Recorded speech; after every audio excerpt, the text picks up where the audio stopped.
Shalom, sahabat yang dikasihi oleh Tuhan. Pagi hari ini kiranya kita semua dengan keadaan segar, sehat. Dan sebelum kita membaca bagian firman Tuhan, saya undang kita untuk ngopi dulu.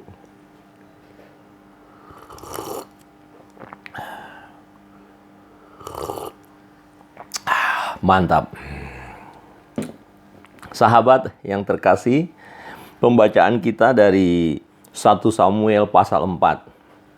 Bagian ini kita melihat satu kekalahan yang terjadi bagi bangsa Israel ketika terjadi peperangan melawan orang Filistin.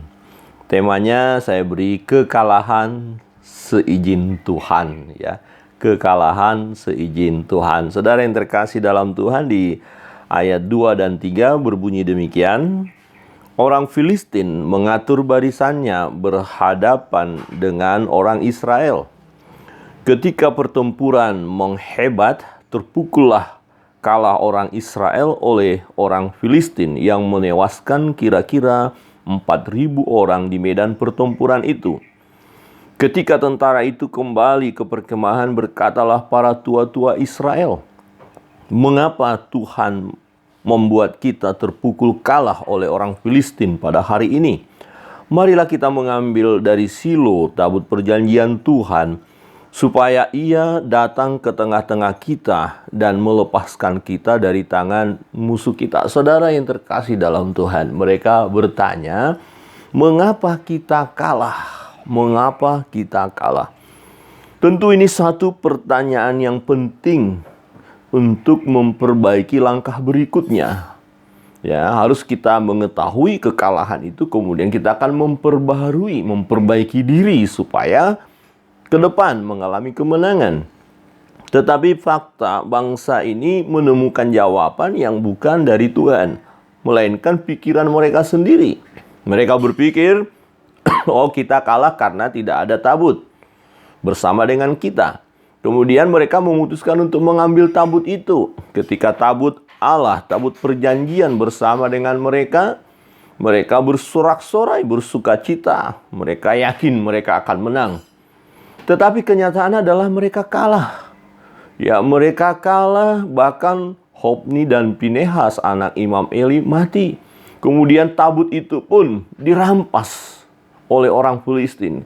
Terjadi kekalahan padahal tabut bersama dengan mereka. Saudara yang terkasih dalam Tuhan, jadi apalah artinya kehadiran tabut Allah jika umat tidak melakukan yang benar di hadapan Allah? Ada dosa yang dilakukan oleh umat dan belum mereka selesaikan. Inilah yang menyebab mereka kalah. Sehingga Tuhan mengizinkan kekalahan umatnya supaya umat dapat introspeksi diri dan kemudian bertobat. Itu yang seharusnya, ya. Jadi mereka introspeksi diri. Nah, untuk itu Bapak Ibu Saudara yang terkasih dalam Tuhan, apa artinya, ya, aplikasinya bagi kita saat ini? Oh, kita ada gedung gereja, ada peralatan-peralatan dalam hal ibadah yang luar biasa. Kita merasa, ya, Tuhan hadir di situ, Tuhan hadir bersama dengan kita dan akan memberi kemenangan kepada kita.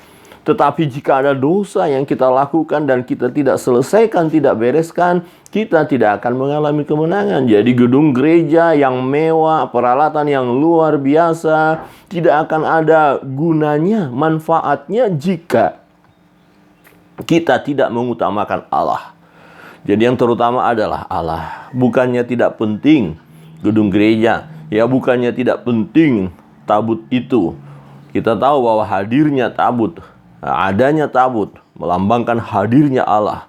Tetapi apalah artinya jika umat tidak bersandar kepada Allah, tidak hidup benar di hadapan Allah? Saudara yang terkasih dalam Tuhan, jika kita mengutamakan Allah, mengutamakan Tuhan lebih daripada yang lain, dan jika kita terus berjalan bersama dengan Dia, kita mau membenahi diri kita, kita mau memperbaiki diri kita, kita mau membereskan diri kita, maka kemenanganlah yang akan kita peroleh.